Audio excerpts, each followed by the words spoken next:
So I got my $1,200 stimulus check, and I got to tell you, I'm not a fan. Hate it.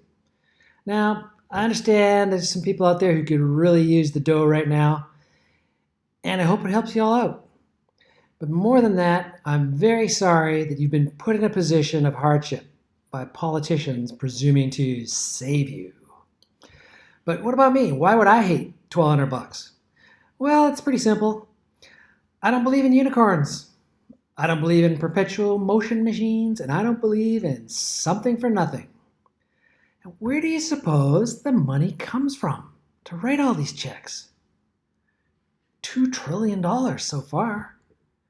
Was there a closet full of money down at the Treasury? No. Was the money borrowed from the Social Security Trust Fund? No. Did the government auction off 37,000 tons of gold in order to pay the tab?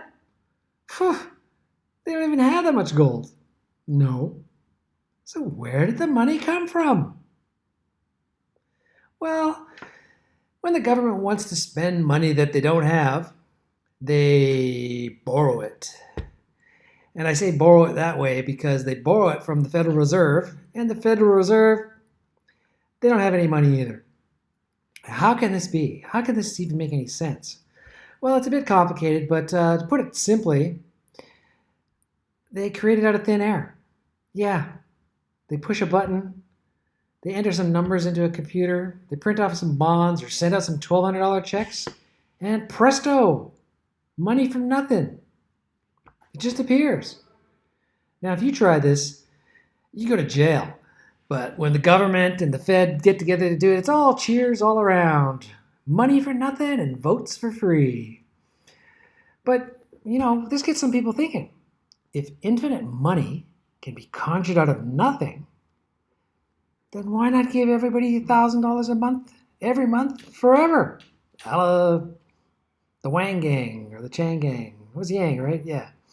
Well, okay. Why not give everybody $5,000? Why not give everyone $1,000,000 a month? Couldn't we end poverty and all live fulfilling lives while pursuing our passions?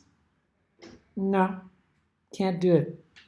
This is a very popular delusion these days, and it goes under fancy names like UBI, Universal Basic Income, or MMT, Modern Monetary Theory.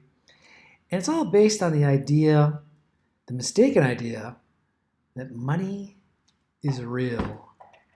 Well, I hate to break it to you, but money's not real. It really isn't.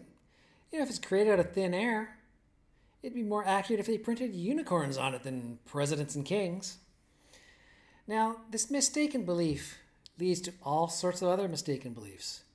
One that's making the rounds these days is concerning the amount of money that Jeff Bezos has and how unfair it is compared to the average person.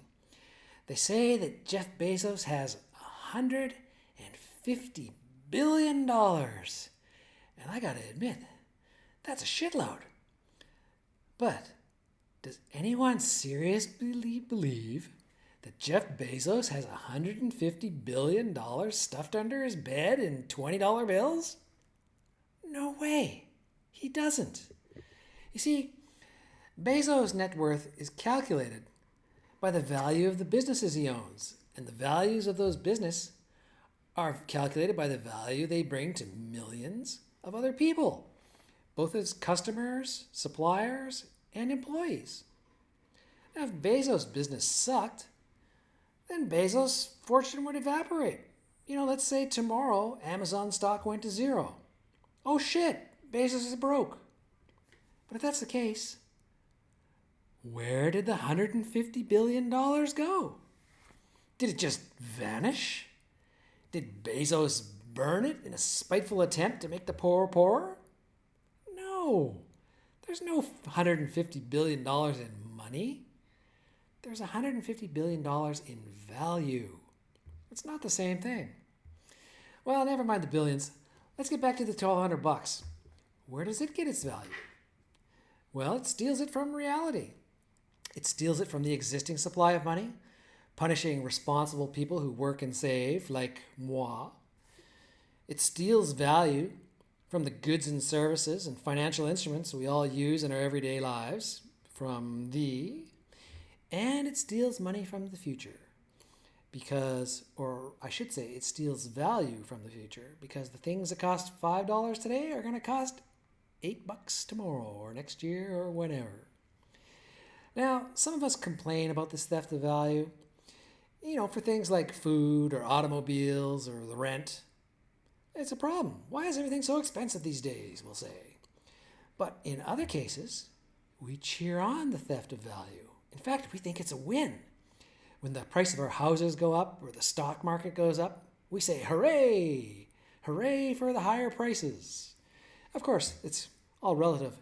If you own a house or you own some stocks, then you're cheering. And that's right, a hamburger that used to cost 50 cents now costs $5. And it's not because it got more difficult to make a hamburger. It's not because the hamburger's gotten more valuable. It's because the money has lost value. The value has been stolen.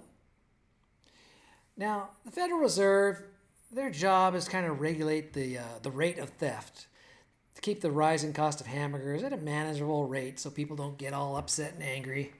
And on the flip side, they kind of make it a habit to make the price of other things like real estate and financial assets to go up, because that makes the people happy, at least the people who vote for them. Now, there are people who would argue that creating all this money stimulates demand.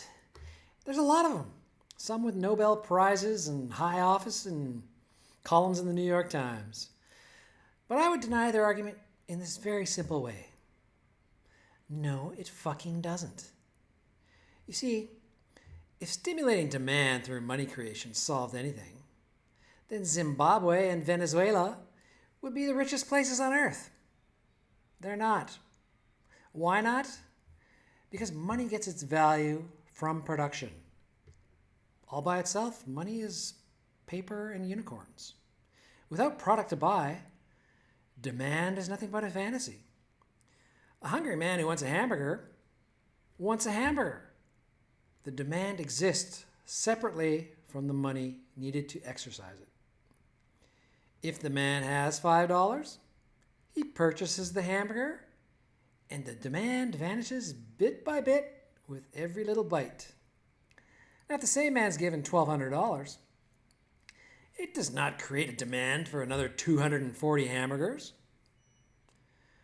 And does the man want other things? Certainly. Don't we all? Maybe he wants a Ferrari. Maybe he wants an all-expense paid trip to the Maldives. I mean, he might want all sorts of things. But it's not the money that creates his want. Now, if money gets the value from the goods and services we trade it for, then trading an unearned dollar, that is to say a dollar that did not result from the creation of a good or service, is theft. What else would you call it if someone performs a service for you, they offer their labor for you, and you pay them with nothing? I think slavery is a workable term in that case. If these dollars come from nothing, they're worth nothing other than the fact that you can get something for it. I mean, a hamburger doesn't come from nothing.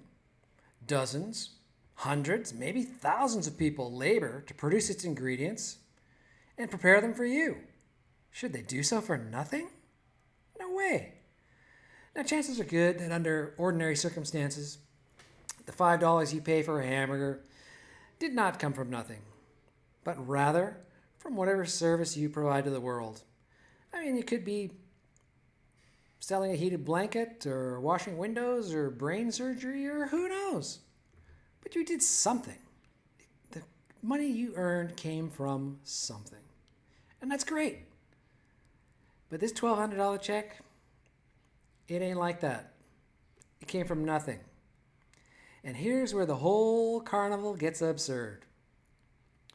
Since so many people are getting this stimulus, nearly everyone is stealing from nearly everyone else. You know, as the French economist Frederick Bastiat put it 150 years ago, there's three basic ways a society can run.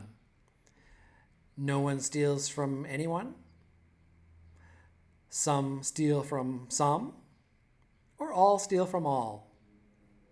And here we are, all steal from all. Now, if it sounds like I'm on some kind of crusade to change the world to a more honest system, I gotta confess that's really not the case. I gave up a long time ago trying to change the world. I'm just here to bitch about it. It's too far from my abilities. I don't make the rules, and those who do make the rules could give two shits what I have to say about it. So here I am. What am I supposed to do with this $1,200 check? With this stolen money? Should I burn it in protest? Should I go out and buy 200 hamburgers? Should I give it to Jeff Bezos so he can have $150 billion and $1,200? Nah, I think I'll buy a unicorn. That sounds good to me.